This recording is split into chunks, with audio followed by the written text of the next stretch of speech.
સીતારામ, જય માતાજી, જય મામાદેવ। જો આજે અમે ગામડે આવ્યા, અમે કાલના આવ્યા તો રાતે અમારે ગાય બ્યાની તો ગાય દોઈ આ ખીરું નીકળ્યું તે હવે અમે જઈએ બરાઈ બનાવવા। જો અસલ મજાની અમારે બદુડી આવી ચેનપુરી, કેવી અસલ રૂપારી છે બદુડી આવી।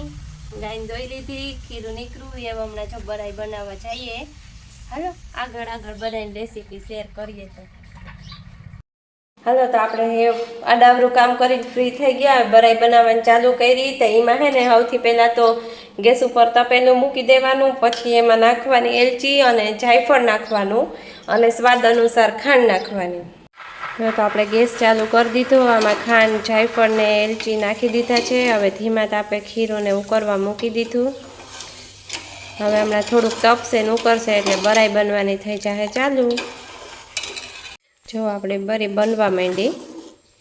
હવે તો આમાં થોડુંક એક પાણી હે, થોડુંક પાણી ઓલું થઈ જાય ને આમ તમે ખાવ ને તો થાબડી જેવો ટેસ્ટ આવે। ઘણાએ ખાધી હે, ઘણાએ ખાધેલી હે, પણ અમુક જે નથી ખબર ને જેને નથી ખાધી ને એને હું આ બધું કહું, નકર વળી પાછા કમેન્ટ કરીએ કે આમ ને તેમ ને પૂછડું ને ઢીકડું ખાધેલી હે, પણ જેને ન ખાધેલી હોય ને જેને ખબર નથી ને એના માટેનો ખાસ આ વિડીયો હે।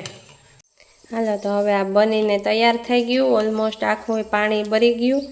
હવે જો આ બરાઈ બનીને રેડી થઈ ગઈ આપણી સરસ મજાની।